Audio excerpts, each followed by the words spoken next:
ગાંધીનગરમાં ફોરેસ્ટ ગાર્ડની પરીક્ષા આપી રહેલા જે વિદ્યાર્થીઓ છે તે સતત આંદોલન કરી રહ્યા છે અને ગુજરાત ગૌણ છે આ પસંદગી મંડળ છે તેમણે હજી સુધી રિઝલ્ટ જાહેર નથી કર્યું અને આ મામલો દિવસે ને દિવસે ગરમી પકડી રહ્યો છે।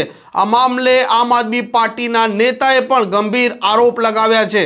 નમસ્કાર, આપ જોઈ રહ્યા છો હોટલાઇન ન્યૂઝ અને હું છું આપની સાથે તોફિક ગાંચી। ગાંધીનગરની અત્યારે જે જમીન છે તેમાં દિવસે ને દિવસે આંદોલનના બીજ રોપાતા દેખાઈ રહ્યા છે। અત્યારે વિવાદમાં છે ગુજરાત ગૌણ સેવા પસંદગી મંડળની ફોરેસ્ટ ગાર્ડની પરીક્ષા, કેમ કે પરીક્ષા લેવા ગયે એક ટાઈમ થઈ ગયો છે, તેમ છતાં હજી સુધી તેનું રિઝલ્ટ જાહેર નથી થયું। આજે પરીક્ષા આપનાર ઉમેદવારો છે તે સતત આંદોલન કરી રહ્યા હતા અને ગુજરાત ગૌણ સેવા પસંદગી મંડળની ઓફિસે પણ તેઓ પહોંચ્યા હતા। અત્યારે અલગ અલગ જિલ્લામાં તે કલેક્ટરને આવેદનપત્ર આપી રહ્યા છે અને તેમના આરોપ ત્યાં સુધી છે કે આજે પરીક્ષા ખાનગી એજન્સીએ લીધી છે, તેના અંદર કોઈ કૌભાંડ થયું છે અને કંઈક કોઈ સંડોવણી થઈ છે તેવા તેમના આરોપ છે। આમ આદમી પાર્ટીના નેતા અને વિદ્યાર્થીઓ માટે સતત લડતા પ્રવીણ રામે પણ પ્રશ્નો ઉઠાવ્યા છે કે પરીક્ષા આપનાર તમામ વિદ્યાર્થીઓના માર્ક્સ શા માટે જાહેર કરવામાં ન આવ્યા।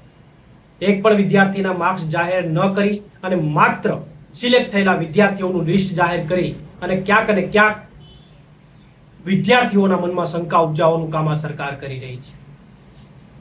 એટલે મારી સરકારને સીધો સવાલ છે કે જેટલા પણ વિદ્યાર્થીઓએ પરીક્ષા આપી છે એમના માર્ક્સ જાહેર ન કરવા પાછળનું તમારું કારણ શું છે, એનો જવાબ સરકારે આપવો જોઈએ। બીજું, જ્યારે વિરોધ થયો ત્યારે સરકાર તરફથી પ્રતિનિધિ દ્વારા એવું કહેવામાં આવ્યું કે 6 તારીખે અમે માર્ક્સ જાહેર કરીશું।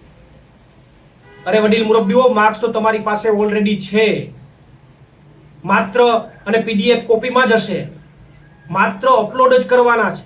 અપલોડ કરવામાં 6 દિવસનો સમય શું કામ લાગી રહ્યો છે, એનો જવાબ પણ સરકારે આપવો પડશે। બીજી ઘટના એક એવી શંકા ઉપજાવી રહી છે કે પાછળ જે કોઈ પણ પરીક્ષાઓ લેવાયેલી હતી ફોરેસ્ટમાં, એમાં ફિઝિકલ ટેસ્ટ માટે એપ્રુવ માટે મૂળ જે જગ્યા છે એનાથી 45 ગણા 40 થી 45 ગણા વિદ્યાર્થીઓને એપ્રુવડ કરવામાં આવ્યા હતા, તો આ પરીક્ષાની અંદર માત્ર 8 ગણા વિદ્યાર્થીઓને શા માટે એપ્રુવ કરવામાં આવ્યો, એનો જવાબ પણ સરકારે આપવો પડશે। અને ત્રીજી સૌથી મહત્વની ઘટના કે જે હકીકતમાં તપાસનો વિષય બને એમ છે, એક વિદ્યાર્થીએ સોશિયલ મીડિયામાં આક્ષેપ કર્યો છે કે મારી આજુબાજુ બંને સીટ ખાલી હતી પરીક્ષામાં અને છતાં પણ મારી બાજુની સીટ વાળા વિદ્યાર્થી ફાઇનલ લિસ્ટમાં સિલેક્ટ થયા છે।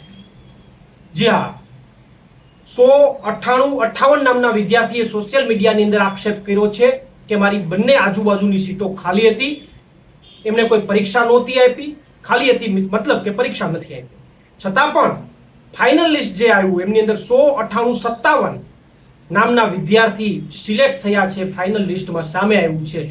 તો આ ઘટના પણ તપાસનો વિષય છે। એ સેન્ટરના સીસીટીવી ફૂટેજ તપાસવા જોઈએ અને જો નહીં તપાસે તો અમે માંગણી કરીશું, સીસીટીવી ફૂટેજ લેશું અને આ સમગ્ર ઘટનાની તપાસ કરાવીને રહેશું।